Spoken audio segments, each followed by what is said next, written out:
Welcome to the Killer Innovation Show, the longest continuously produced podcast in history. Each week, Phil McKinney brings you the insights and strategies to amplify your creativity and innovation skills. Here's your host, Phil McKinney. Your best innovation ideas are not losing to bad ideas. They're losing to exhaustion. I know this sounds counterintuitive, but after 30 years making billion-dollar innovation decisions, as the CTO at HP and my current job as the CEO at Cable Labs, I thought I understood why good ideas failed. It was market timing or technical challenges or resource constraints, people, time, and money. Now, sometimes that was the case, but most times I was just flat out wrong. We've created an innovation economy that's too innovative to innovate. Let me repeat that. We've created an innovation economy that's too innovative to innovate. And if you're wondering why your breakthrough ideas keep getting ignored, dismissed, or tabled for later review, this video will show you the real reason. I'm going to reveal why even brilliant ideas are dying from attention scarcity, not their merit, and why this crisis will determine which companies dominate the next decade. Monday, I shared the complete story over my Studio Notes newsletter about how I first discovered this crisis at HP. For a comprehensive analysis and its implications for your company, please visit the link. It'll be down in the show notes below. In this episode, I am going to share with you a practical framework for recognizing and addressing this problem within your organization. And believe me, this is an incredibly hard problem. Let's start with the math that's breaking everybody's brain. Every C-suite leader I know is evaluating 40 plus innovation proposals monthly. Get that. More than 40 innovation proposals monthly. That's what they tell me when I ask why good ideas are getting ignored. That's 2 per business day, every day, without a break. However, what's happening psychologically is that decision makers are developing reflexive skepticism towards all innovation claims simply as a survival mechanism. Now, it's not cynical, it's cognitive self-defense against proposal overload.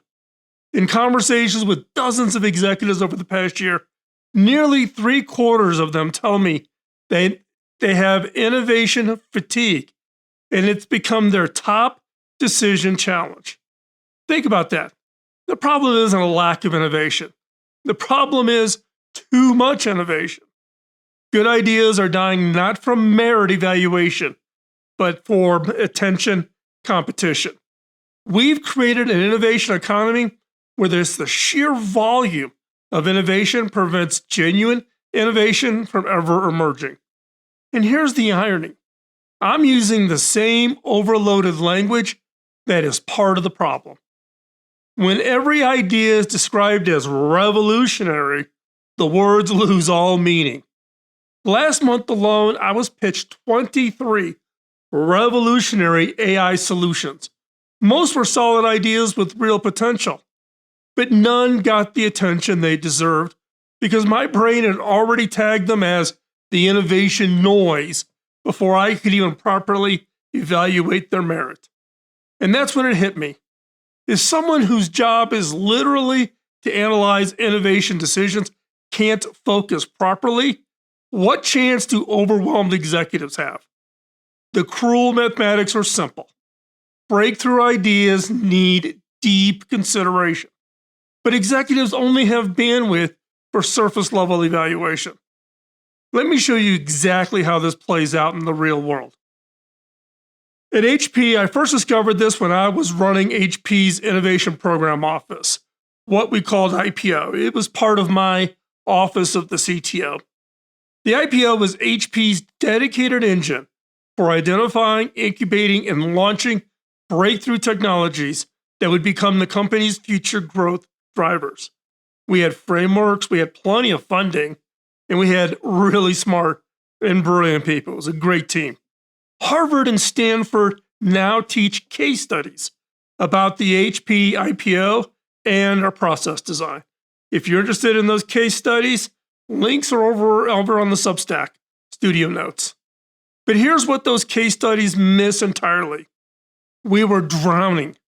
HP's Innovation Program Office received more than 3,000 ideas and pitches every year. That's 3,000 ideas and pitches every year. This was nearly 15 years ago. That volume has just continued to explode. Think about that number. That was nearly 60 new innovation opportunities hitting our desk every week, each claiming to be a breakthrough, each demanding evaluation, each potentially containing that next billion-dollar opportunity for HP. No team, no matter how smart, no matter how well-resourced, can properly evaluate 3,000 innovation ideas annually. The mathematics are impossible. Fatigue became our constant battle. We would clear 50 proposals in 1 week, only to find 65 new ones waiting for the next week. It felt like trying to empty the ocean with a bucket. We built sophisticated tools. We created evaluation frameworks. We hired brilliant people and we trained them extensively. But underneath all of our sophisticated processes was a gnawing feeling that haunted every decision.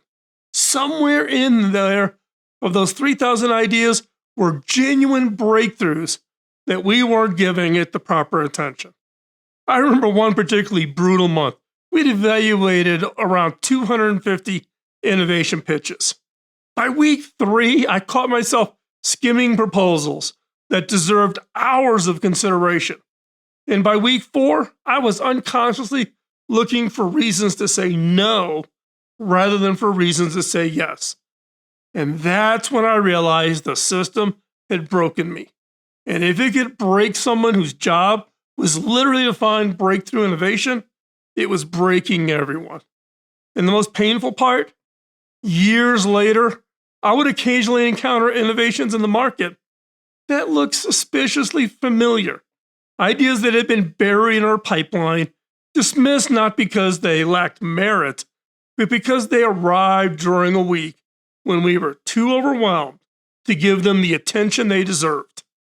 We had built the most sophisticated innovation evaluation process in corporate America, and it was systematically filtering out the very breakthroughs it was designed to find because of this fatigue. Now, it wasn't because of the frameworks, but because human attention has limits, and there's no framework that can overcome that. That HP experience taught me to recognize the pattern. Since then, I've worked with dozens of companies facing the same crises. Now, the scale varies. Some see 500 pitches annually, maybe a startup. Other large multinationals, they can see 5,000 or 6,000 ideas a month. But the attention mathematics always breaks the same way. Through analyzing failures across multiple companies, I've identified 3 distinct types of innovation fatigue, destroying breakthrough potential. Type number 1, executive innovation fatigue. Now, what's the symptom? Senior leaders developing reflexive skepticism towards all innovation pitches, regardless of merit. Now, here's what's happening. The overpromised, under-deliver cycle of innovation has trained executives to expect disappointment from innovation investments. After being burned by revolutionary solutions that delivered only incremental improvements, leaders develop cognitive firewalls against innovation enthusiasm. I recently spoke with a Fortune 500 CEO who instituted a company-wide moratorium. That moratorium was no more innovation pitches for 6 months. We are drowning in breakthrough promises and starving for actual execution. Now, this wasn't an anti-innovation leadership. This was a smart executive recognizing that innovation overload was preventing innovation success. What's the impact? Even legitimate breakthroughs get dismissed as more innovation theater before receiving proper evaluation. The best ideas are getting ignored. Type 2, team innovation fatigue. What's the symptom look like?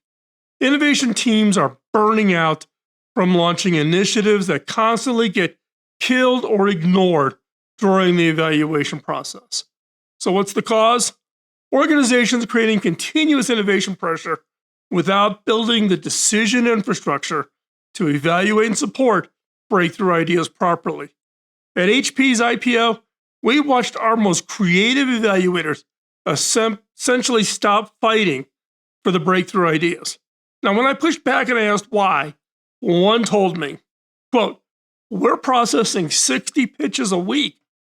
You learn to spot the safe bets quickly. Fighting for the true revolutionary ones takes a lot of energy, and I don't have any more of it. This is innovation death by 1,000 small compromises." So, what's the impact? The best innovators leave for companies with more explicit innovation mandates and better decision making processes. And then, type 3 of the fatigue is market innovation fatigue. So, what's the symptom? Customers and investors, the marketplace in general, become increasingly skeptical of innovation claims, treating all breakthrough announcements with equal skepticism. So, what's the cause? Let's face it, the word revolutionary has lost all meaning through overuse, and I'm just as guilty of that. Every product launch, every startup pitch, every feature update is positioned as game-changing innovation. Just consider how the term AI-powered became the new cloud-enabled, which is meaningless market speak that signals nothing about actual innovation value. When everything is revolutionary, nothing is revolutionary. So, what's the impact? Actual breakthroughs struggle to differentiate from incremental improvements because the market has developed immunity to innovation language.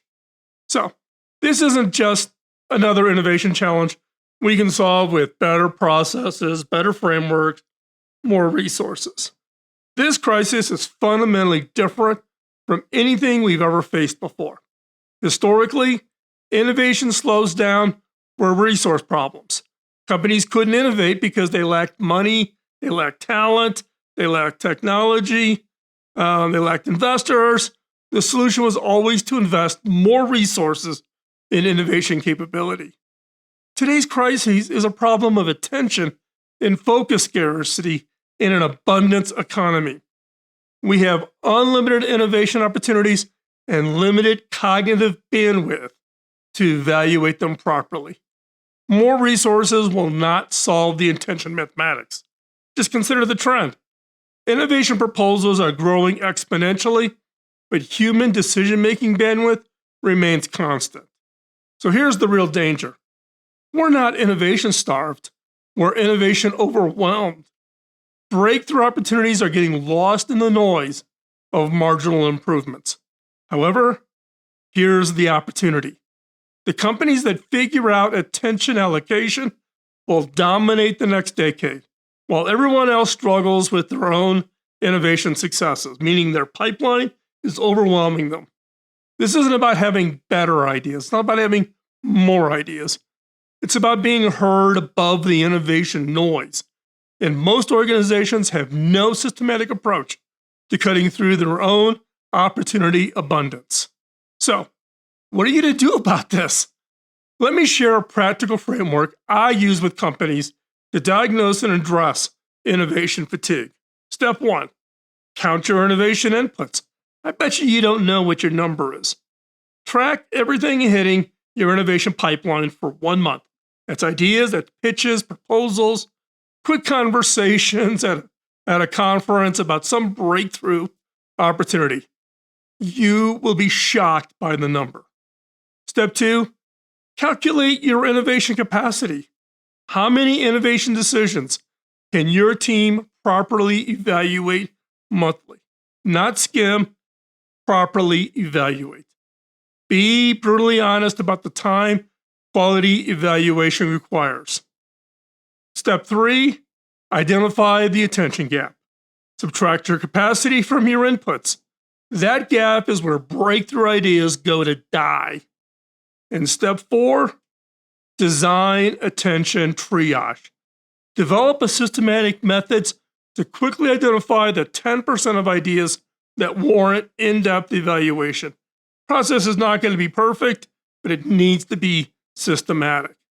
And then step 5, build decision infrastructure.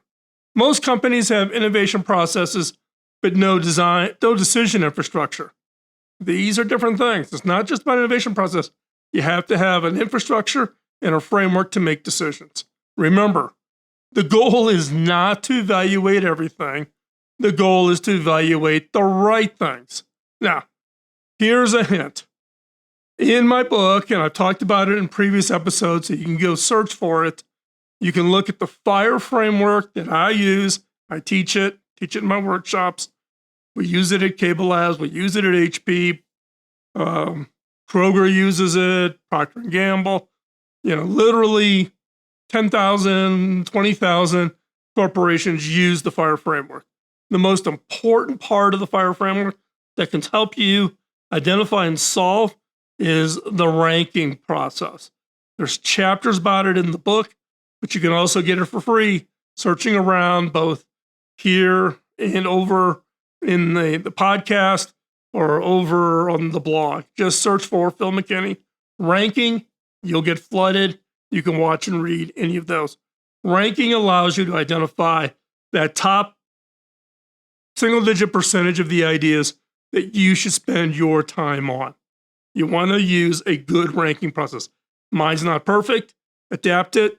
In the book, I share you how I do it and then how Kroger actually modified it for their particular purpose for the Kroger innovation team. So check it out.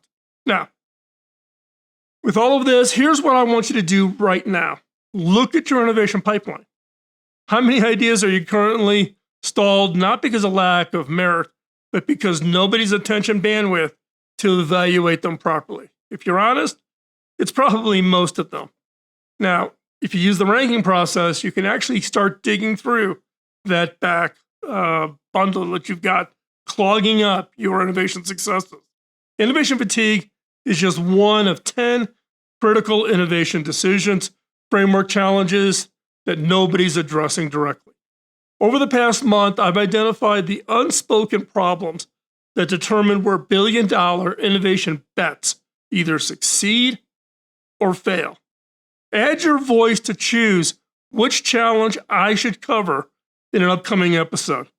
Should I reveal why smart teams kill their best ideas? How fear corrupts innovation thinking? Or why executives make terrible choices about breakthrough opportunities? Or what do we do with board of directors who are just totally dysfunctional when it comes to innovation? The voting is live right now in a special Studio Notes post over on Substack. So just look for Studio Notes, Phil McKinney, over on Substack. Find the link in the show notes below. And with that, this week, going through the next week, I'll do a complete analysis of everything, all the voting, and in a future episode, I will do it based on what you choose. Now, Monday's complete analysis of this innovation fatigue concept, including the case studies I couldn't share here, is in this week's regular Studio Notes over on Substack. You can find all the links in the description or in the show notes. The companies that master innovation decisions while their competitors remain overwhelmed will write the next chapter of business history. Which chapter will your company write? If you want to improve the thinking behind your innovation decisions between the choices you make, check out our video on critical thinking skills. It's been by far our most popular video this year, and I'll make sure to put a link down below. If topics like today are what you are looking for, hit that subscribe button, hit the like button, and hit the notification bell. It helps a ton with the algorithm. I release new thinking and decision framework videos and podcasts every week that transform how you approach problems and opportunities. For deeper behind-the-scenes insights and the nitty-gritty stories of my discussions and challenges with board of directors or with partners like Bill Gates and Steve Ballmer, you want to check that out over on Studio Notes. That's where I reveal the nitty-gritty behind-the-scenes stories. The world needs innovators who can find the needle in the haystack. Hopefully today I've given you some tools, some skills, some frameworks to help you be the one to find that next needle. Now go out, find that needle, and let me know what you find.